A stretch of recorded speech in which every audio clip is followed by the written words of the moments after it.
Ay mga mare, ito na po yung kinuha namin balbere. Ayan, biniblender namin. Lagyan po namin ng gatas yan. So, try na natin kung anong lasa. Pero masarap yung alam ko. Pero yan po ay para kay busing yan. O tara, gawa tayo ng panibagong asin na naman.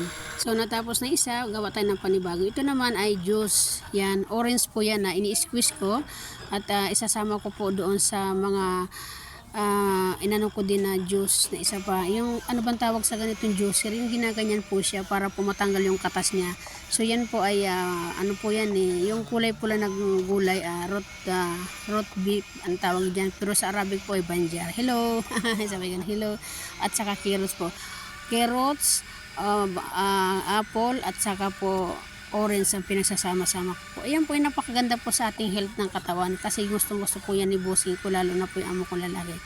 So maraming salamat everyone kung saan po kayo nakapanood ng aking video. Papalo naman ipalay, sapat na po yun. Ayan po, sinala ko na dahil tapos na po. Sinasala ko po yan para matanggal po yung sapal-sapal niya po. Para po pag ininom mo ay talagang juice na juice lang po siya. Ayan. Thank you so much everyone. Maraming po salamat. God bless. Ito po ay kinabusing po, hindi po para sa amin ha. Salamat. God bless. Bye bye. Follow for more.